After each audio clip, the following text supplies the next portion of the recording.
से भक्त अनेक भक्त अनेक साधु सन्त अपेक्षा करिसंती से प्रभु केबे आसीबे। तेबे महापुरुषंकर मालिका अनुसार मु गोटे पद बाबा कहूची जे कि कलंकी रामकर जन्मर कुंडली।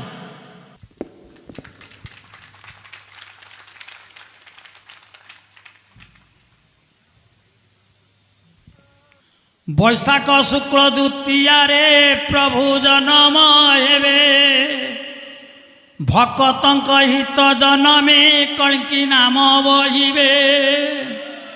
लग्न होइथिब कर्कट शुक्रंक पंचम रे गुरु रहिथिबे आवर शनि चतुर्थ घरे।